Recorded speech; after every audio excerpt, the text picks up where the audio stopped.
Hari Om to one and all. Kindly join me for the Om Smaran. And those who know the Shanti part, you can certainly sing it with me.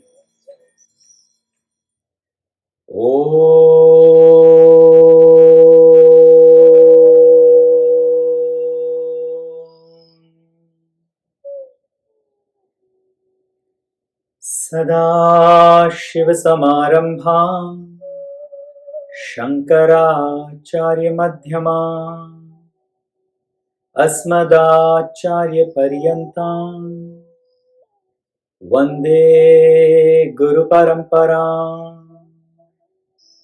Om Shanti Shanti Shanti.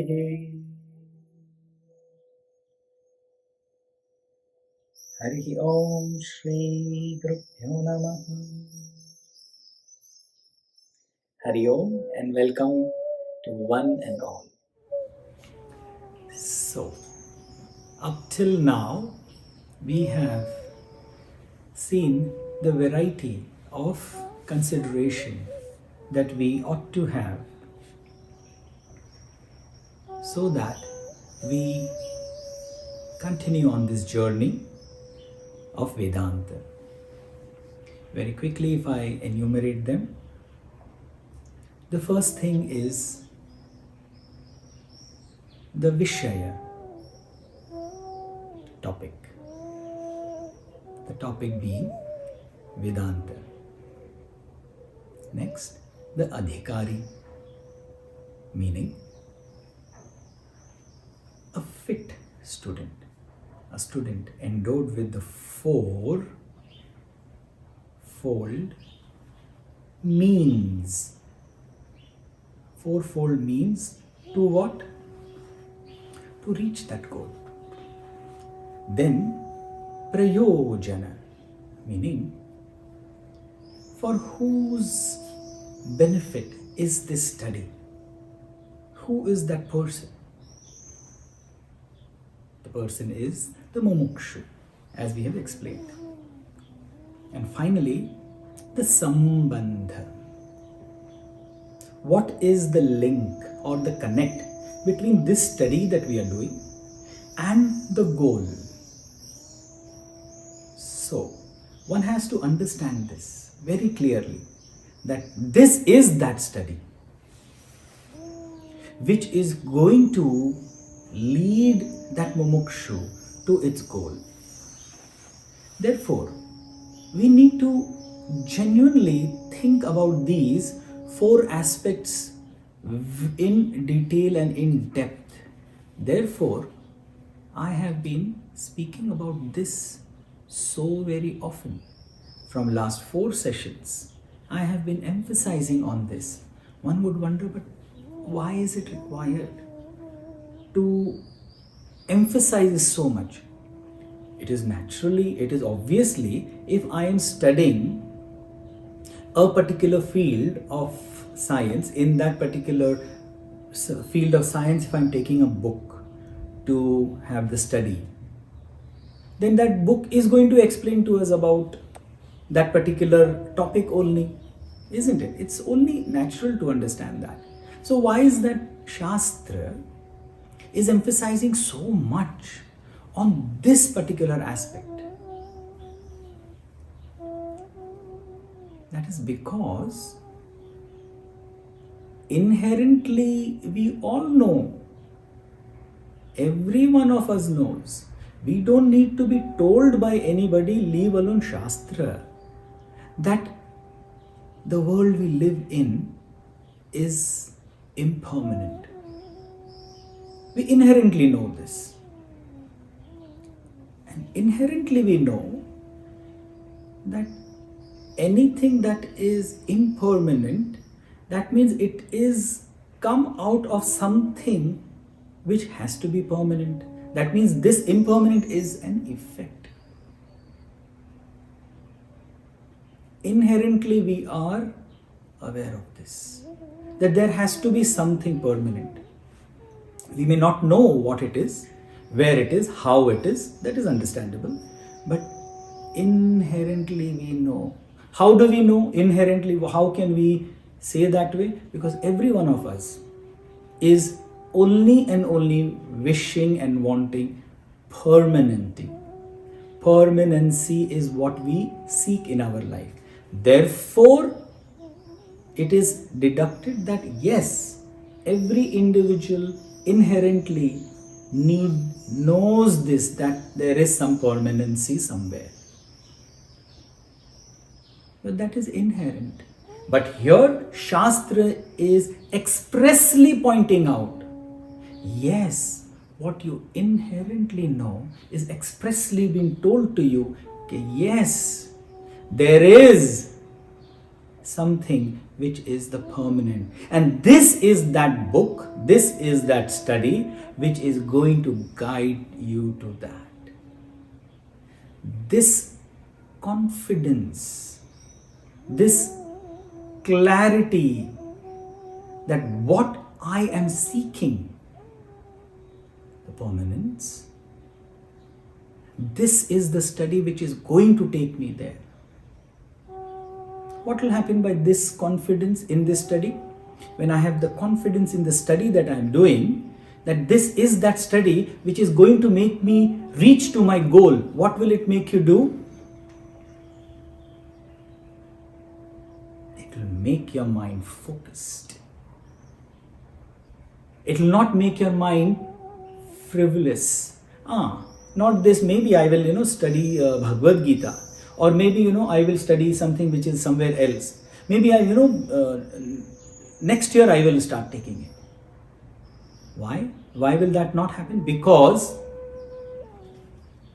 you will know what I am searching. This is the path to that. This is that study. So it will be confirmed in your mind before we start the study, before we start knowing the methodology and the steps. It has to be clear. Inherently we know, but expressively the Shastra, the study is explaining to us, pointing it out to us,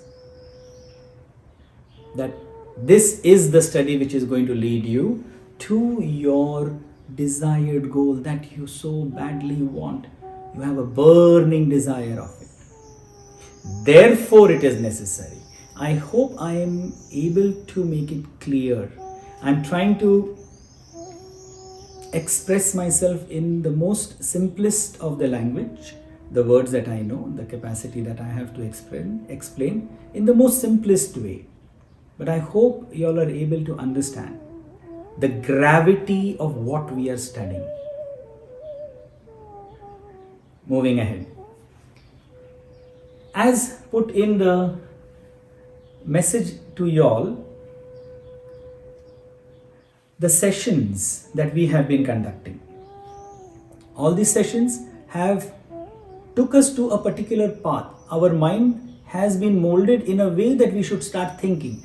And those who have thought deeply about the sessions, those who have heard again and again, and who have thought deeply, it is a must that these three questions should arise in you.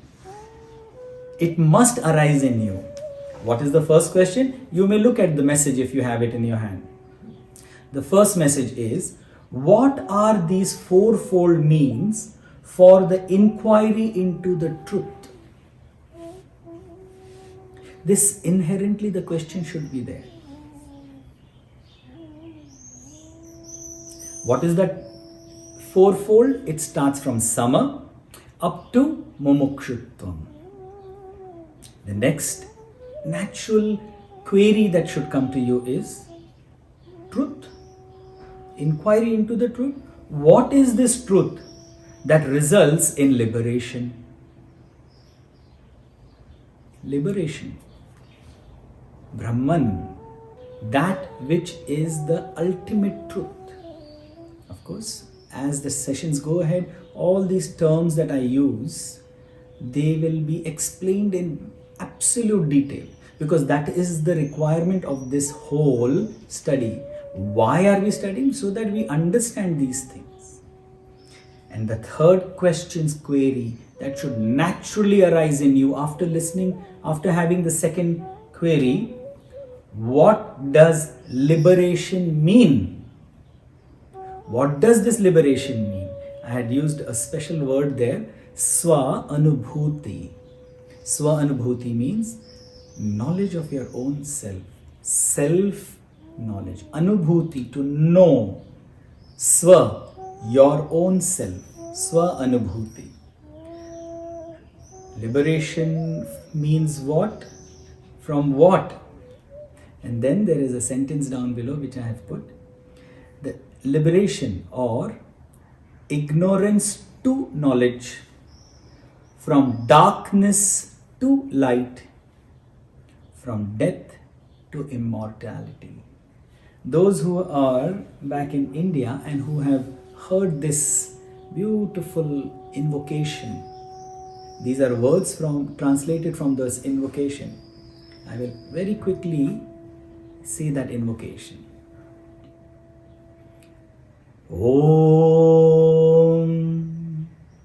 Asato ma satgamaya Tamaso ma jyotirgamaya Mrityormamrutam gamaya. Om Shanti Shanti Shanti. This prayer is from the Rig Veda. What it explains is that may I move away from ignorance to knowledge. Asat to knowledge. May that I move from darkness to light. And may I move away from death to immortality. It has got deep rooted implications and meaning to these three sentences. Our goal, the goal that Vedanta is setting, is what we are right now showing to all our participants. That the goal of the mumukshu is this Tattva Viveka, knowledge of that truth which leads you from ignorance to knowledge, from darkness towards light, and from death, meaning impermanence, to immortality, meaning permanent. Now you see the connection. Why it is very necessary that when you are spending your valuable time of Saturday morning in some study where you are putting so much of effort, when I, sitting here so far away from you all, leaving my family, leaving this precious time of a Saturday morning, which is the only holiday in the whole working week, why are we investing this time, your time, my time, everything? Is because this is something very important. Something which is inherent to us. But unfortunately, we've had never this opportunity to be exposed to any such knowledge. Naturally, if I don't know something, it does not mean it is not there. Isn't it? If I don't see something, it is not meaning it is not there. For example, may I get your kind attention to have a look at this? And if I ask you, what do you see here? One would say, yeah, I can see there is the letters over there which are written, then there is a picture over there, then there is a red box here and there is a grey box, because from that distance you may not be able to read. Isn't it? This is what we see. When I hold my hand out, I ask you, what do you see? Depending on the keenness and focus that you have, observation, you will see, yeah, there are individual fingers which are different size, which there is a palm over there.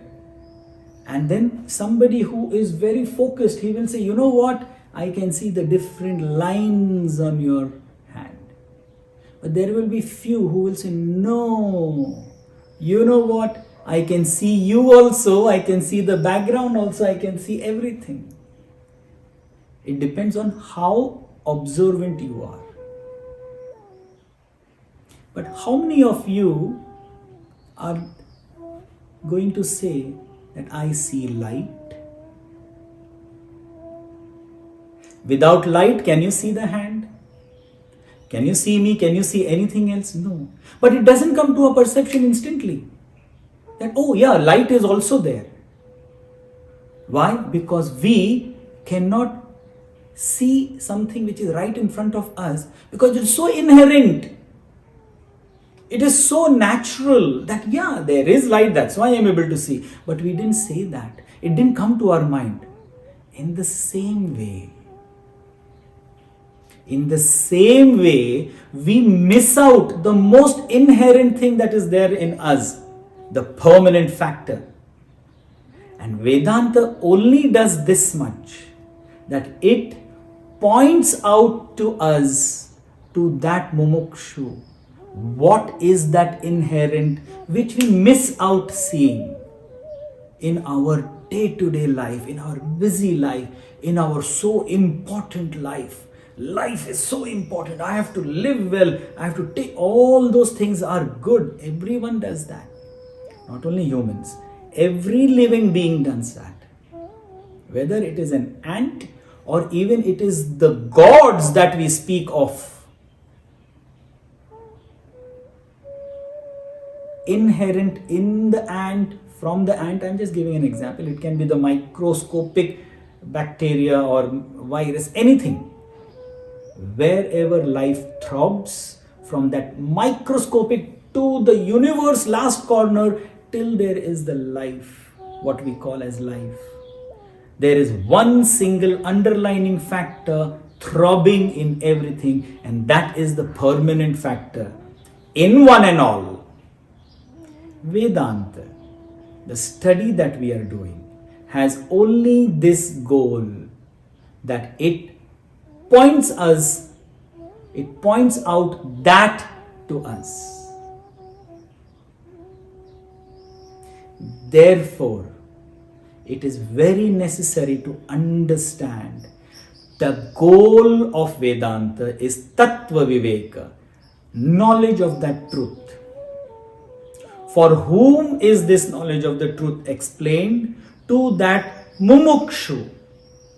What is a mumukshu? We explained last time. It is not somebody who is just curious about it.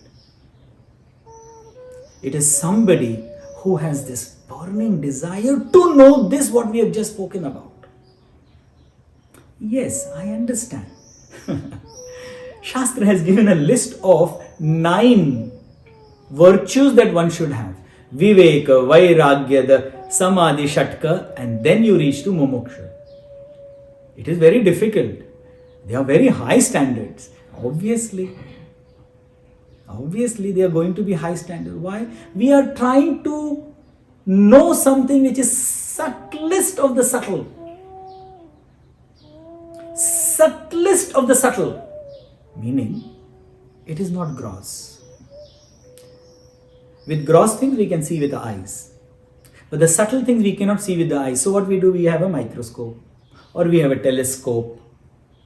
Right? We have some means so that we can see those things. Psychology is not a science of external matter. It's a science of subtle thoughts, psychology. But in psychology study also what they do is they explain to you and then they tell you, now we'll sit and watch. See, there is the river in front. See how different people behave. That person is doing, this person is doing. But there is some physical aspect to observe. Then what they do? Now you put it in your own mind. How would you do it? So what are those people outside? They are means. But still they are physical. But what Vedanta is speaking about is not an objective knowledge. It is subjective knowledge, whereby you have to be your own observer and your own experiment. Who is doing the experiment? You yourself. Who is observing? You yourself. It's a science, a study of your own self. It is very different than the study that we've had, any study that we've had from outside. But because we are human beings, we only know a particular way to study. Therefore, Shastra, the gurus, the lineage, what they have done is, they have got us to understand our own true self, the subtlest of the subtle, in a step-by-step manner as science does. What it does is, it tells you those things first, then it tells you to know those things. These are the means, the sadhana chatushtaya, the fourfold means. Viveka, discrimination, discernation. Vairagya is dispassion. The 6 inner well, starting from sama to mumukshu, and then finally coming to the last aspect, mumukshutvam. These are the means. Now somebody will say,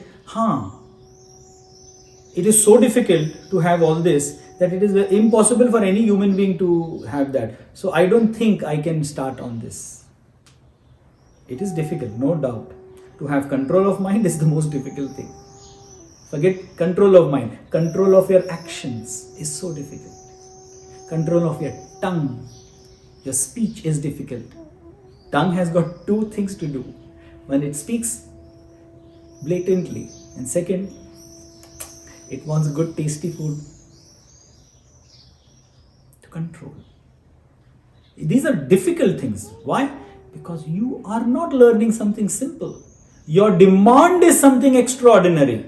For something extraordinary that you are demanding, do you think it's going to be so easy? Piece of cake? It is not. Why? Because it is a knowledge of yourself, subtle of the subtlest. But is it possible to have? Yes. How do I know that it is possible? Because thousands, nay, millions of people have walked this path. People, I'm not talking about rishis. I'm talking of people just like you, just like me, just like my family, have walked this path and experienced, have known the truth. In the same way, we shall also, if we are ready to have that Shraddha, faith. These are very important things. These are very important things. So I enter into the geography class with the book in my hand and I tell my teacher, oh teacher, I want to learn geography. Teacher says, very good, you're coming to learn geography, good. But teacher, I don't believe that there is any geography. Why? I can only see the earth, only a little bit from here to there. What geography speaks about everything? I have never seen it. I have no faith. Do you think the teacher will be able to explain anything to the person? Yes, the teacher will try very hard. Then the teacher will show so many things. How do I know this is not only a fake story that you're telling me? Finish.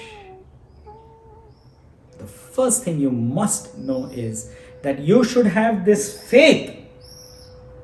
Okay, the teacher is sitting in front. She is not fooling us. The books that we are reading, they are not written last night by me in my dream. I saw something and I said, next morning I'm going to speak about it. No. Not a word that is coming out from my mouth is my own. It's all of my master. And it's not that the master dreamt about it. It is from his guru. It is the experience of thousands which has been chronologically written down as data and has been passed from generations to generations so that the next generation takes the benefit of it. So that the knowledge doesn't die if the book is burnt. The knowledge remains with the living so that it can be passed on. This is the reason why I am taking so long to explain these things to you all. That, oh my beloved people who are listening, before we start studying what and how to know the truth, you should know that we are not sitting here to bluff, and there is something which this book is going to give, which inherently, I have used this word the 7th time today. Inherently, we know it. You don't need any proof for this. When I am happy, I don't need proof from somebody else. Prove me that I am happy. You don't need proof. Does anybody need? Rajshree, prove that I am happy. There is no need of any proof. When I am happy, I am happy. I know I am happy. In the same way, inherently we know that there is something permanent because of which this impermanent world is moving, because of which I have this query in me. And I shall, with the help of my master, with the help of the Shastra, with the help of that unknown, which we don't know, that truth, the truth shall pull me to the right place if I am looking there, if I am moving in that direction. This faith has to be there. With these few words, I would take a Madhya Viram. I would stop our session here. And I promise you, if this is clear in your mind what we are doing, from next session onwards, we will start Tattva Viveka. This is a brilliant book that we are speaking about. It has been written down by the great master whose picture I have sent you all last evening. This great master is the master of masters. His name is Sri Adi Shankaracharya. His glory is amazing. Some other day I will speak with you all. But understand this. We are going to embark our journey to know that truth. And whatever it takes, even if I feel I am not having any mumukshutvam, I will follow with whatever I have. Because inherently I know the truth is there. Kindly join me for the end prayer. Those who can chant Om, do chant Om. Those who can chant the rest of the mantra, please join me.